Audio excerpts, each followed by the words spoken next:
১২ তারিখ প্রথম সংসদ অধিবেশনে পে স্কেল চূড়ান্ত প্রজ্ঞাপন জারি হবে বললেন অর্থমন্ত্রী। তো দর্শক, নবম পে স্কেলের আজকের সবচেয়ে গুরুত্বপূর্ণ নিউজটি শেষ পর্যন্ত দেখুন এবং শুরুতেই চ্যানেলটি সাবস্ক্রাইব করে রাখুন পরবর্তীতে নবম পে স্কেলের সকল আপডেট সবার আগে পেতে। সরকারি কর্মচারীদের দীর্ঘদিনের প্রতীক্ষা শেষে দেশের অর্থমন্ত্রী আমির খসরু আজ এক প্রেস ব্রিফিংয়ে ঘোষণা করেছেন, আগামী ১২ মার্চ দেশের প্রথম সংসদ অধিবেশনে নতুন পে স্কেল সংক্রান্ত চূড়ান্ত প্রজ্ঞাপন জারি করা হবে। এই প্রজ্ঞাপন গেজেট আকারে প্রকাশিত হবে এবং সরকারি ওয়েবসাইটে সকলের জন্য উপলব্ধ করা হবে এবং তাতে সরকারি কর্মচারীরা তাদের নতুন বেতন কাঠামো এবং সুবিধা সম্পর্কে বিস্তারিত জানতে পারবেন। নতুন অর্থমন্ত্রী বলেন, সরকার সবসময় সরকারি কর্মচারীদের কল্যাণ এবং আর্থিক স্থিতিশীলতার বিষয়টি অগ্রাধিকার দিয়েছে। দীর্ঘ সময় ধরে চলমান আলোচনা, সমীক্ষা এবং গবেষণার পর আমরা নতুন পে স্কেল চূড়ান্ত করেছি।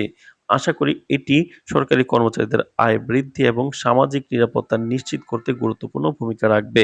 আমরা চাই যে নতুন পে স্কেল দ্রুত কার্যকর হোক এবং সকল কর্মচারী এর সুবিধা পান।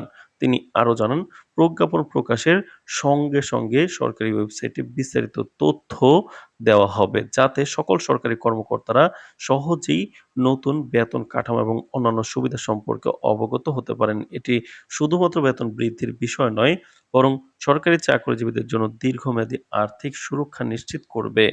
তো দর্শক, বিগত কয়েক বছর ধরে সরকারি কর্মচারীরা নতুন পে স্কেলের জন্য অপেক্ষা করছেন। বহুবার আলোচনার পর নানা কারণে বাস্তবায়ন বিলম্বিত হয়েছে।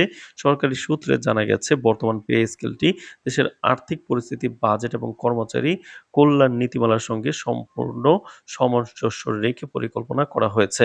একাধিক সরকারি কর্মকর্তা জানিয়েছেন, আমরা বহু বছর ধরে পে স্কেলের জন্য অপেক্ষা করেছি। নতুন প্রজ্ঞাপন আমাদের জন্য আর্থিক নিরাপত্তা এবং মানসিক স্বস্তি নিয়ে আসবে। এটি আমাদের কর্মপ্রেরণাও বৃদ্ধি করবে। তো দর্শক, ভিডিওটির এই মুহূর্ত পর্যন্ত যারা দেখছেন, চ্যানেলটি সাবস্ক্রাইব করে রাখুন পরবর্তীতে নবম পে স্কেলের সকল আপডেট সবার আগে পেতে। তো দর্শক, নতুন পে স্কেল ঘোষণার পর সরকারি অফিসগুলোতে ইতিমধ্যেই উচ্ছ্বাস লক্ষ্য করা যাচ্ছে। কর্মচারীরা মনে করছেন, দীর্ঘ সময়ের অপেক্ষার পর সরকার অবশেষে তাদের অর্থনৈতিক নিরাপত্তা নিশ্চিত করছে। অনেকেই বলেন, এটি শুধু বেতন বৃদ্ধি নয়, বরং আমাদের জীবনে স্থিতিশীলতা এবং ভবিষ্যতের জন্য আত্মবিশ্বাস নিয়ে আসছে।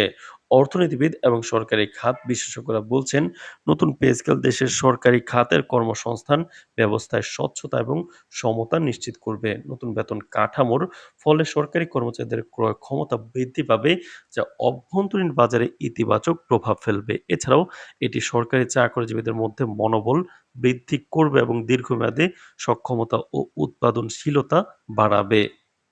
বিশেষজ্ঞরা আরো মনে করছেন, নতুন প্রজ্ঞাপন দেশের অর্থনৈতিক স্থিতিশীলতা রক্ষায় সাহায্য করবে এবং সরকারি বাজেট ব্যবস্থাপনাকে আরো কার্যকর করবে।